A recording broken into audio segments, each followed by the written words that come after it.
김성환의 시사야.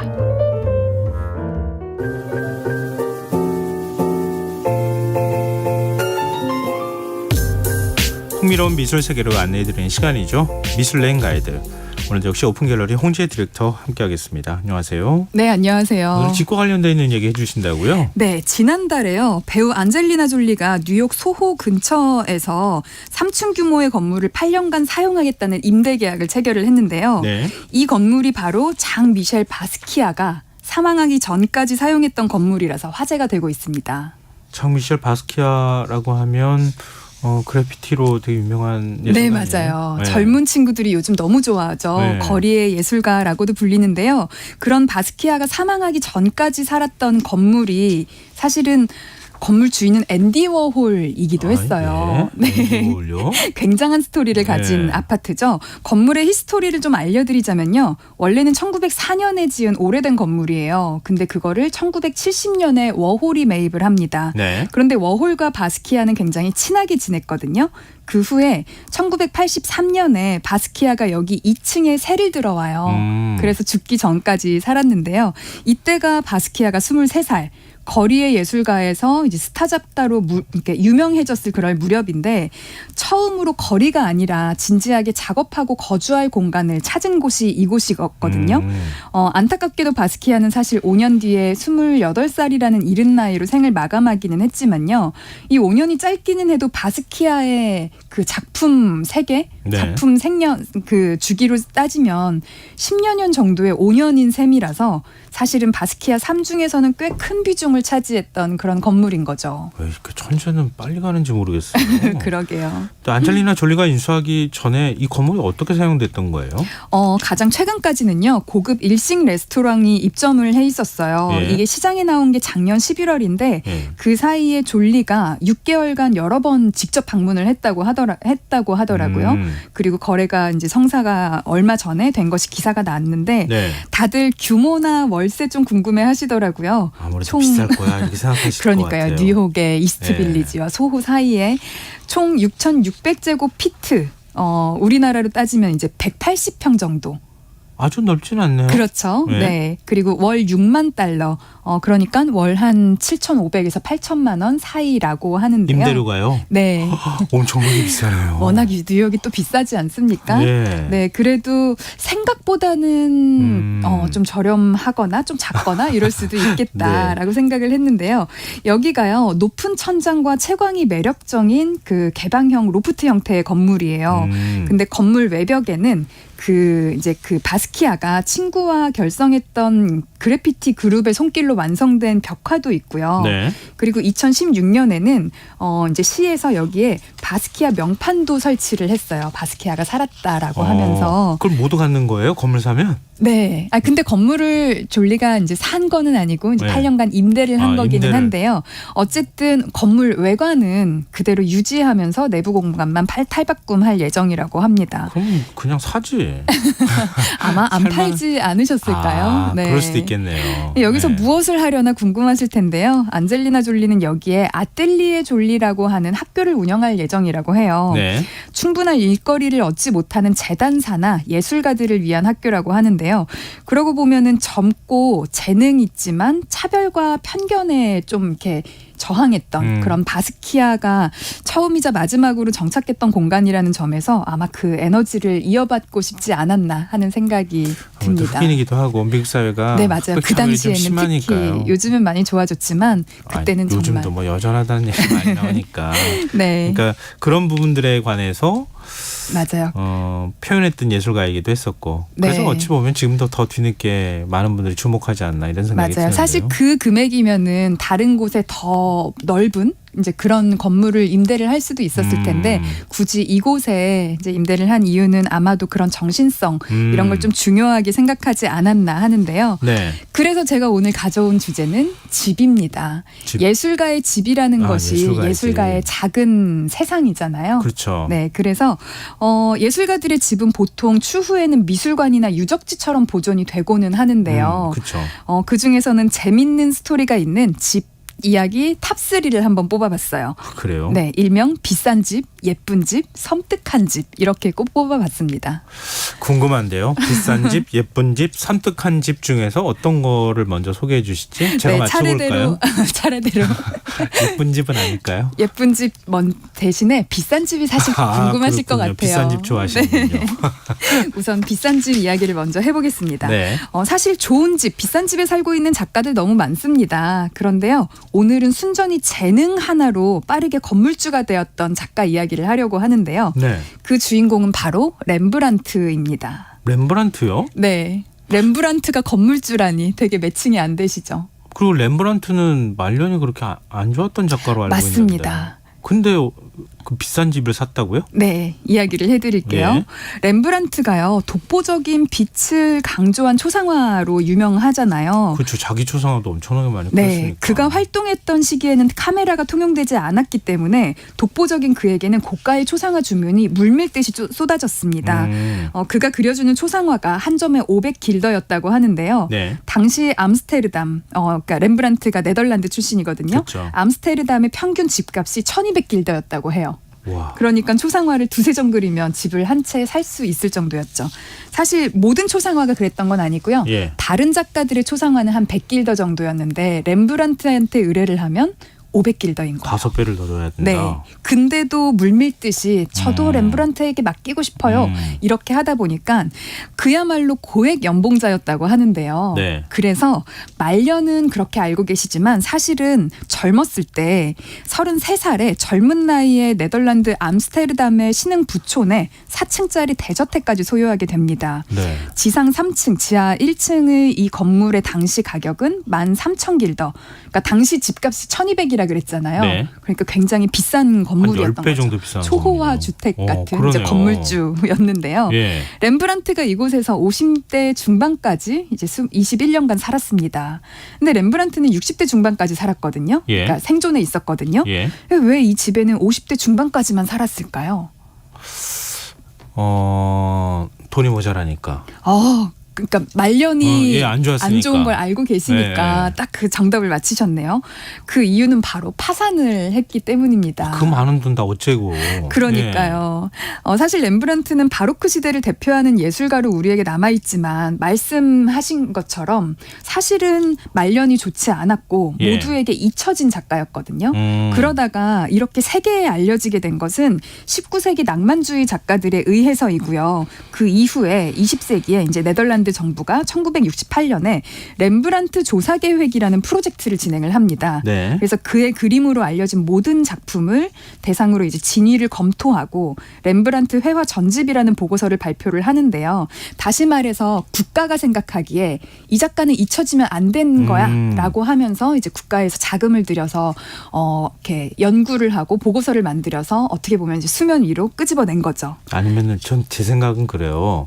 워낙 작품도 많이 남겼고 네. 그리고 워낙 위대한 작가였기 때문에 아마 모작이 엄청나게 많지 않았을까요? 맞아요. 그렇기도 합니다. 네.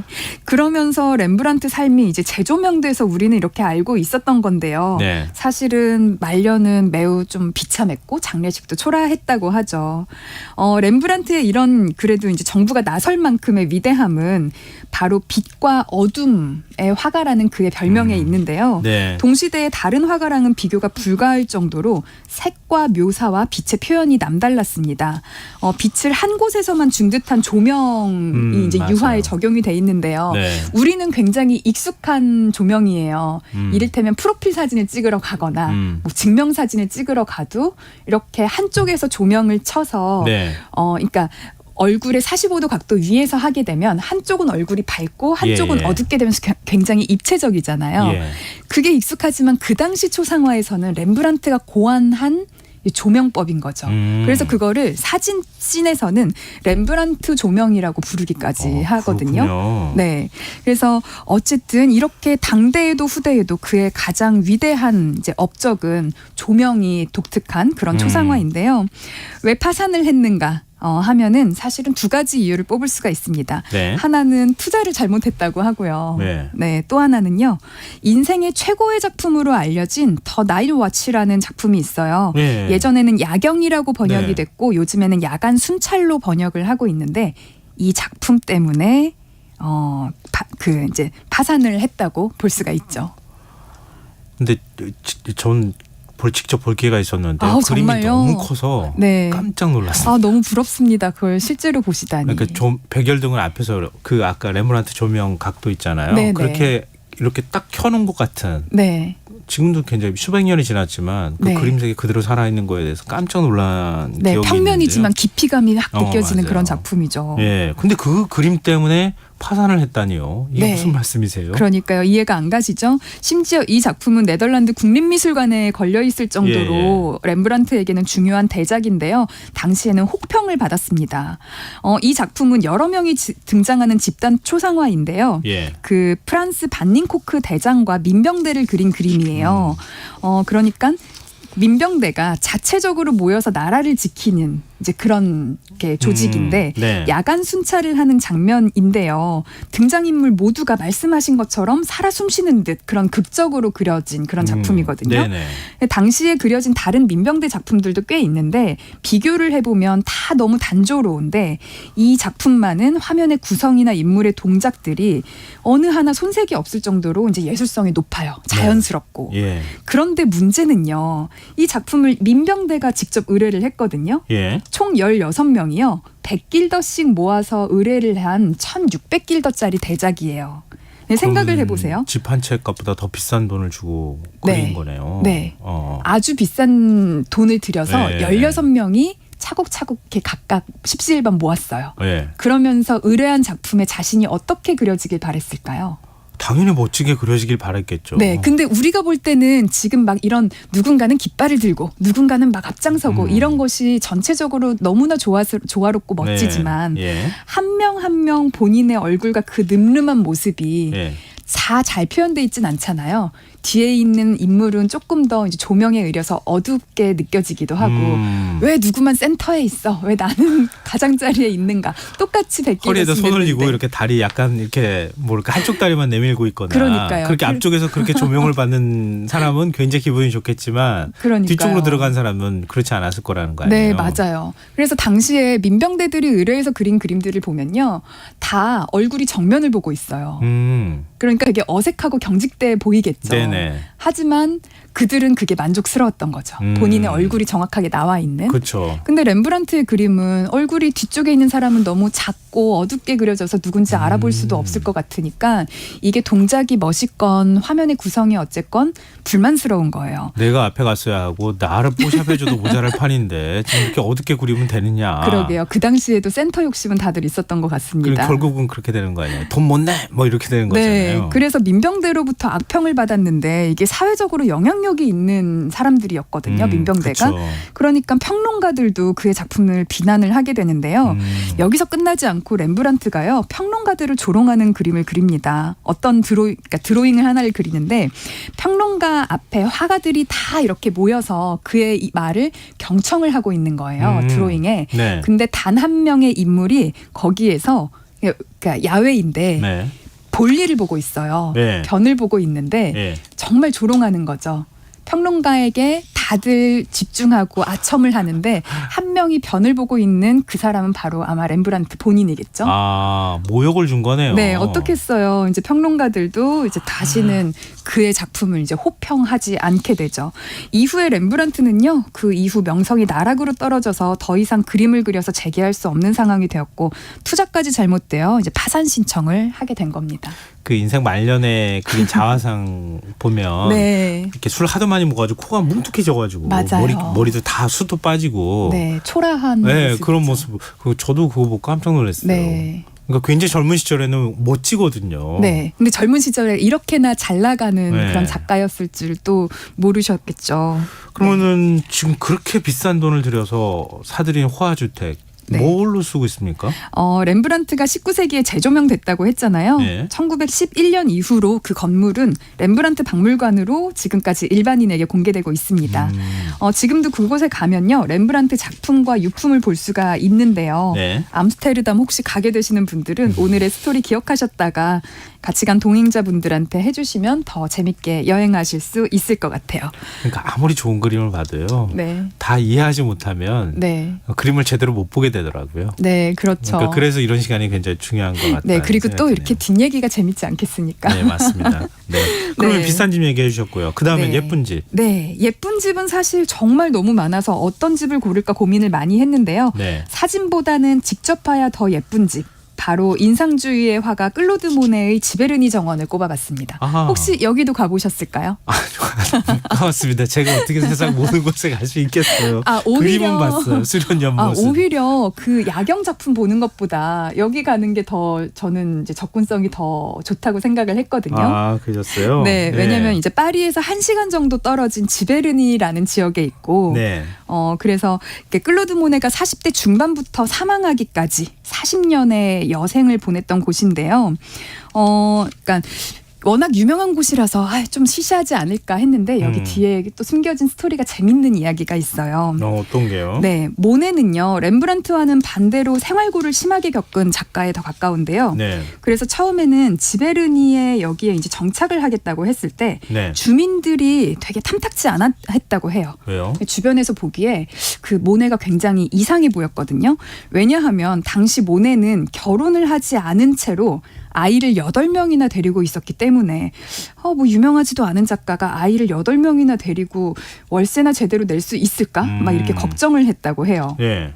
근데 모네가 8명의 아이들과 지베르니에 정착한 사연 궁금하시죠? 그러니까요. 아니 그때가 나이 별로 안 많았을 때 아니에요? 네, 맞아요. 근데 어떻게 8명을 40대 낳아요? 중반이니까.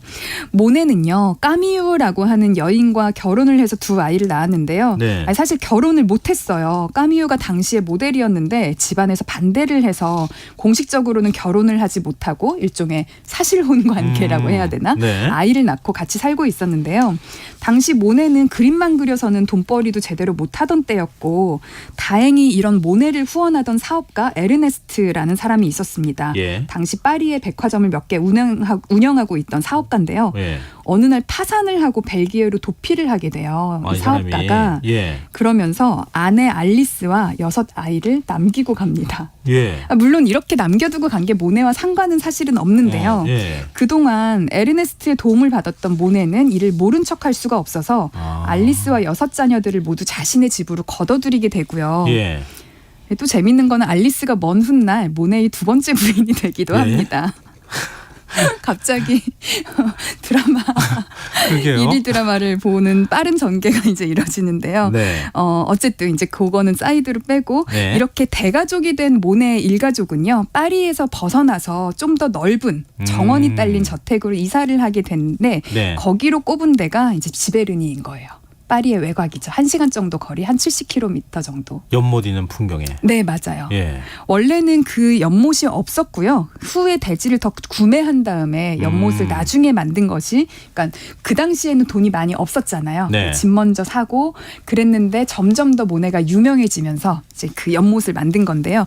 모네의 집에 가시면요, 여기에서 보셔야 하실 것이 아무래도 연못입니다. 아, 그렇죠. 네, 그렇죠. 그렇겠죠. 정원이고요. 모네의 작품으로 가장 유명한 것이 이 수련 연작이잖아요. 예. 수련 작품 비슷한 게 정말 많아 보이잖아요. 무려 250여 점에 달한다고 합니다. 전 수련 보고요. 네. 세상에 유일한 수련 내가 봤구나 이렇게 생각했는데 250점이라는 얘기 듣고 깜짝 놀랐어요.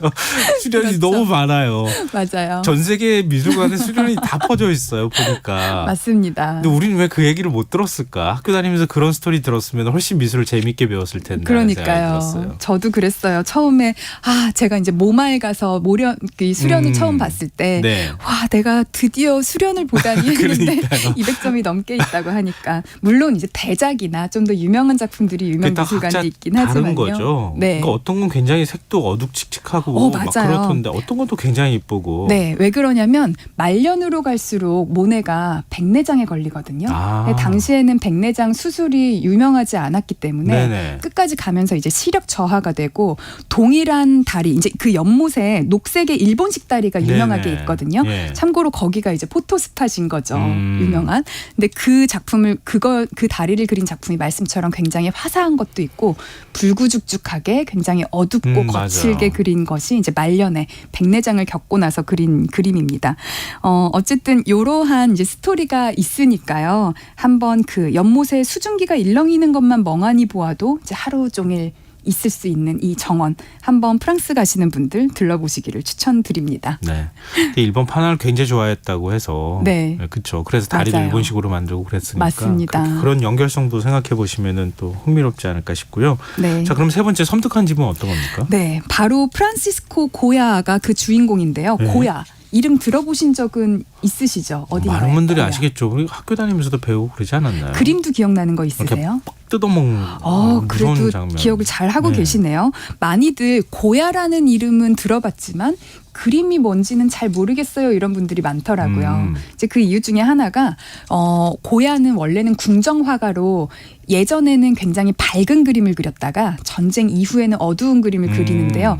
말씀처럼 이렇게 팍 뜯어먹는 그런 작품이 뭐냐면 작년에 송중기 씨 나오는 재벌집 막내 아들이라는 네네. 드라마 있잖아요. 네. 거기에 배우 박지현 씨가 절망한 아들에게 무서운 그림 하나를 보여주는데 예. 한 노인이 아들을 잡아먹고 있는 그림이에요. 그게 자식을 잡아먹는 크로노스라는 그리스 로마 신화의 이야기를 그린 건데요. 아, 그걸 많은 분들이 기억하실 거예요. 네, 저도 일종의 그렇고. 그러니까 자기 자식을 자기 뱃속에 가둬서 통제하는 그런 스토리인데 굉장히 이렇게 그로테스크하게 그려진 작품이죠.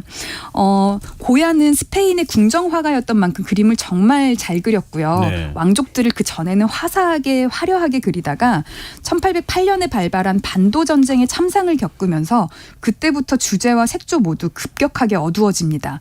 이때부터 일명 검은 그림만 그리게 되는데요. 네. 전쟁을 겪으면서 프랑스 군인의 만행과 아니면 자국민들의 만행까지 보면서 이성이라는 이름 뒤에 가려진 광기를 담아내기 시작한 거죠. 네. 그러고 나서 그러니까 마드리드 외곽에 청각 장애인이 살던 저택을 하나 구매를 하는데요. 네. 사실 고야도 이때 그 청각 장애가 생기게 되어요. 아, 그래요? 네, 그러면서 이 자택이 원래는 화사했던 집인데 벽에 회반죽을 발라서 벽을 캔버스 삼고 4년간 운둔하면서 홀로 그림을 그리기 시작합니다.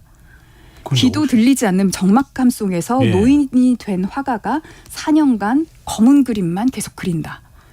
약간 공포스럽지 않으세요? 예. 어떤 그림을 그렸을까요? 네, 이곳에서 그린 그림이요. 모두 14점인데요. 그중에 한 2점만 소개를 해드리자면요. 모두 다 검은 그림만 그렸어요. 예. 한 작품은 출입구로 들어가면 왼쪽에 있는 4m 크기의 대작 마녀들의 집회라는 작품인데요. 네. 가운데 염소가 있고 마녀들이 막 집회를 하고 있는데 뭔가 불안에 떨고 있는 그런 모습이고요. 그리고 또 가장 유명한 작품이 지금 말씀드린 자식을 잡아먹는 크로노스 작품도 그때 이곳에 그린 거군요. 있습니다. 네. 그래서 다른 작품들도 굉장히 이제 칠흑 같은 어둠 속에 있는 그런 작품들, 강아지를 그리거나 염소를 그리거나 아니면 노인을 그리거나 주제는 그러니까 소재들은 다양한데 모두 다 검은 그림이에요. 그래서 이렇게 검은 그림의 연작으로 유명한데요. 사실요. 이곳 가보고 싶지 않으세요? 무섭지만. 가보고 싶어요, 저는. 그쵸. 근데 워낙 충격적인 느낌을 주는 그림이잖아요. 네, 고야랑 화가도 독특하고. 맞아요. 인간의 가장 어두운 모습을 제일 잘 그린 화가가 아마 프란시스코 고야가 아닐까 생각이 드는데요. 네. 사실 약간은 안타깝게도 이 저택에 있던 검은 그림들은요. 예. 모두 다 잘 떼어져서 지금은 스페인의 프라도 미술관에 있다고 합니다. 거기다 둘 수가 없었나 보다. 너무 좋아서. 글쎄요. 저는 뒀다면 더 재밌는 일이 되지 않을까 싶기는 한데요. 아마 너무 중요한 작품이라서 잘 떼어내서 미술관에 공식적으로 이제 좀 이렇게 그러니까 아카이빙을 해둔 게 아닐까 싶어요. 하기야 그 건물은 계속 팔렸을 수 있잖아요. 맞아요. 그러다 보면은 뭐 그림이 훼손될 가능성도 있고 하니까. 네, 맞습니다. 우리가 보관해야 돼. 그리고 가져가서 보관한 거 이렇게 하지 않았을까 싶은데 화가의 집에도 이렇게 흥미로운 스토리들이 숨어 있다는 생각을 별로 안 해봤었는데 네. 다음부터는 좀 관심을 가져야겠는데요. 네, 재미있으실 것 같아요. 여행하시면서도. 맞습니다. 여행할 때 한번 가보시면 어떨까 싶습니다. 자, 오늘 미슐랭 가이드 오픈 갤러리 홍재 디렉터와 함께했습니다. 고맙습니다. 네, 감사합니다. 김성환의 시사 오늘 순서 여기서 마칩니다. 모바일 쿠폰 당첨자는 홈페이지 공지사항에서 확인하실 수 있습니다. 지금까지 시사평론가 김성환이었습니다. 고맙습니다.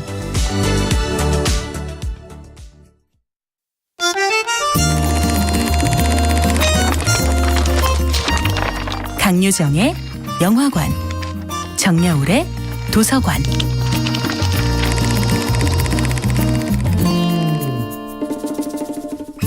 안녕하세요.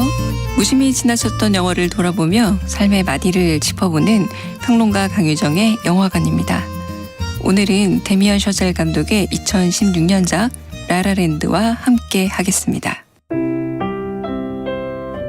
주인공 미아와 세바스찬의 만남을 보자면 전형적인 할리우드 로맨스와 다르지 않습니다.